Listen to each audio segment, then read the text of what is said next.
ఓం శ్రీమాత్రే నమః. కార్తీక మాసంలో మొదటి రోజున జరిగేటువంటి అధ్యాయము, కార్తీక మాస మాహాత్మ్యము. ఒక రోజున నైమిషారణ్యంలో శౌనకాది మహామునులందరూ కూడా కలిసి గురుతుల్యులైనటువంటి సూత మహర్షితో ఇలా కోరినారు: ఓ మహాత్మా, మీ ద్వారా ఎన్నో పురాణేతిహాసాలను వేదాంగాల రహస్యాలను గ్రహించాము. కార్తీక మాసం మాహాత్మ్యాన్ని కూడా వివరించండి. ఆ మాసం పవిత్రత, కార్తీక పురాణ ఫలితాలను కూడా వివరించండి అని కోరారు. శౌనకాది మహామునులు కోరినటువంటి కోరికకు సూత మహర్షి ఈ విధముగా తెలుపుతూ ఉన్నారట: ఓ మునిపుంగవులారా, ఒకప్పుడు ఇదే కోరికను త్రిలోక సంచారి అయినటువంటి నారద మహాముని బ్రహ్మదేవుణ్ణి కోరినారు. అప్పుడు బ్రహ్మదేవుడు అతనికి ఈ యొక్క పురాణ విశేషాలను వివరించినారు. అదే సమయంలో లక్ష్మీదేవికి శ్రీ మహావిష్ణువు, పార్వతీదేవికి పరమశివుడు ఈ పురాణాన్ని వివరించారు. అలాంటి పవిత్రమైనటువంటి పురాణాన్ని మీకు వివరిస్తూ ఉన్నాను. ఈ యొక్క కథను వినడం వలన మానవులకు ధర్మార్థాలు లభిస్తాయి. ఈ పురాణగాథను విన్నంతనే ఇహలోకంలో పరలోకంలో సకల ఐశ్వర్యములు పొందగలరు. కాబట్టి శ్రద్ధగా వినండి. పూర్వం ఒకానొక రోజున పార్వతీ పరమేశ్వరులు ఆకాశ మార్గంలో వ్యవహరిస్తూ ఉండగా పార్వతీదేవి పరమశివుడితో ఈ విధముగా ప్రార్థన చేసినది: ప్రాణేశ్వర, సకల ఐశ్వర్యాలను కలుగజేసి మానవులంతా కూడా కుల మత తారతమ్యం లేకుండా, వర్ణభేదాలు లేకుండా ఆచరించే వ్రతం ఏదైనా ఉంటే వివరించండి అని సాక్షాత్తు పార్వతీదేవి పరమేశ్వరుణ్ణి కోరినది. అంతటా పరమశివుడు ఆమె వైపు చిరునవ్వుతో చూసి ఇలా చెబుతూ ఉన్నాడు: దేవి, నీవు అడిగే వ్రతము ఒక్కటే ఉన్నది. అది స్కాంద పురాణంలో ఉపపురాణంగా విరాజిల్లుతోంది. దానిని వశిష్ఠ మహాముని మిథిలాపురాధీశుడైనటువంటి జనక మహారాజుకి వివరించారు. అటు మిథిలా నగరం వైపు చూడు అని ఆ దిశగా చూపించాడట పార్వతికి పరమేశ్వరుడు. మిథిలా నగరంలో వశిష్ఠుడు రాకకు జనక మహాముని హర్షం వ్యక్తం చేస్తూ అర్ఘ్యపాద్యాలతో సత్కరించారు. ఆపై కాళ్ళు కడిగి ఆ నీటిని తన తలపై చల్లుకొని ఇలా అడుగుతున్నాడు: ఓ మహాముని వర్య, మీ రాక వలన నేను, నా యొక్క శరీరం, నా దేశం, ప్రజలు పవిత్రమై ఉన్నారు. మీ పాదధూళితో నా దేశం పవిత్రమైంది.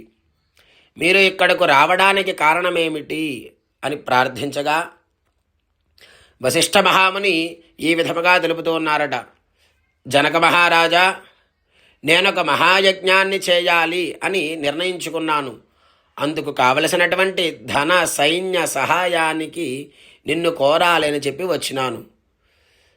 అలా చెప్పగా దీనికి జనకుడు ఈ విధముగా తెలుపుతూ ఉన్నారట: మునిపుంగవా, అలాగే ఇస్తాను, స్వీకరించండి. కానీ ఎంతో కాలంగా నాకొక సందేహం ఉన్నది.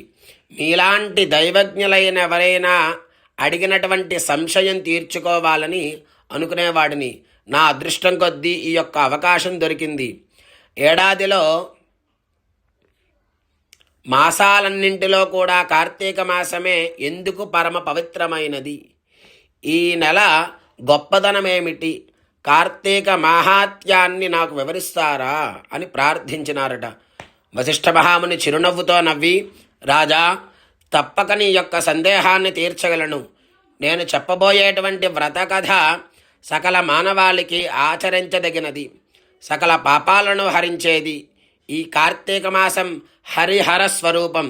ఈ మాసంలో ఆచరించేటువంటి వ్రత ఫలితం ఇది అని చెప్పలేము. వినడానికి కూడా ఆనందదాయకమైనటువంటిది.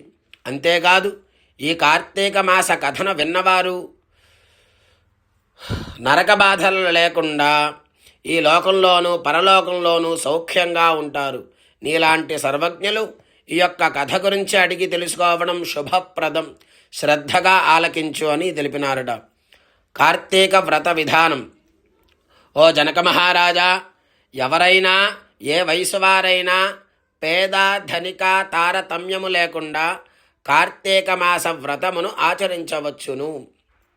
సూర్యభగవానుడు తులారాశిలో ఉండగా వేకువజామనే లేచి కాలకృత్యాలు తీర్చుకుని స్నానమాచరించి దాన ధర్మాలు దేవతా పూజలు చేసినట్లయితే దాని వలన అనన్యమైనటువంటి పుణ్య ఫలితాన్ని పొందగలరు. కార్తీక మాసం ప్రారంభం నుంచి ఇలా చేస్తూ విష్ణు సహస్రనామార్చన, శివలింగార్చన ఆచరిస్తూ ఉండాలి. ముందుగా కార్తీక మాసానికి అధిదేవత అయినటువంటి దామోదరుడికి నమస్కారం చేయాలి.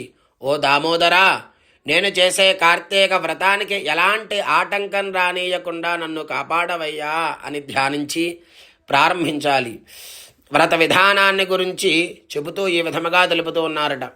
ఓ రాజా, ఈ వ్రతాన్ని ఆచరించే రోజుల్లో సూర్యోదయానికి ముందుమే నిద్రలేచి కాలకృత్యములు తీర్చుకుని నదికి పోయి స్నానమాచరించుకుని గంగకు, శ్రీమన్నారాయణ పరమేశ్వరులకు, భైరవుడికి నమస్కరించి సంకల్పం చేసుకోవాలి. ఆ తర్వాత నీటిలో మునిగి సూర్యభగవానుడికి అర్ఘ్యపాద్యాలను ఇచ్చి పితృదేవతలకు క్రమ ప్రకారం తర్పణము చేయాలి. గట్టుపై 3 దోసులు నీరు పోయాలి. ఈ యొక్క కార్తీక మాసంలో పుణ్య నది అయినటువంటిది గంగా, గోదావరి, కృష్ణ, కావేరి, తుంగభద్ర, యమున తదితర నదులు. ఒక్క నదిలోనైనా సరే స్నానం చేసినట్లయితే గొప్ప ఫలితం లభిస్తుంది. తడి బట్టలు విడిచి మడిబట్టలు కట్టుకుని శ్రీ మహావిష్ణుకు ఇష్టమైనటువంటి పూలతో స్వయంగా కోసి తెచ్చుకుని నిత్య ధూప దీప నైవేద్యాలతో భగవంతునికి పూజను ఆచరింపజేయాలి. గంధము తీసుకుని భగవంతునికి సమర్పించాలి. తాను బొట్టు పెట్టుకోవాలి. ఆ తర్వాత అతిథిని పూజించి వారికి ప్రసాదం పెట్టి తన ఇంటి వద్ద కానీ, దేవాలయంలో కానీ, రావి చెట్టు మొదలులో కానీ కూర్చుని కార్తీక పురాణం చదవాలి. ఆ సాయంకాలం సంధ్యావందనం చేసి శివాలయంలో కానీ, విష్ణువాలయంలో కానీ, తులసికోట వద్ద కానీ దీపారాధన చేసి శక్తిని బట్టి నైవేద్యం తయారు చేసి స్వామికి నివేదించాలి. అందరికీ పంచి తాను భుజించాలి. తర్వాతి రోజు మృష్టాన్నంతో భూతతృప్తి చేయాలి. ఈ విధంగా వ్రతం చేసిన మహిళలు, మగవారు గత జన్మలో చేసినటువంటి పాపాలు ప్రస్తుత జన్మలో చేసినటువంటి పాపాలను పోగొట్టుకుని మోక్షాన్ని పొందుతారు. ఈ వ్రతం చేయడానికి అవకాశం లేని వారు, వీలు పడనటువంటి వారు వ్రతాన్ని చూసినా, వ్రతం చేసిన వారికి నమస్కరించినా వారికి కూడా సమాన ఫలితం వస్తుంది. స్కాంద పురాణంలో వశిష్ఠ మహాముని చెప్పినటువంటి కార్తీక మాహాత్మ్యంలోని మొదటి అధ్యాయం సమాప్తః.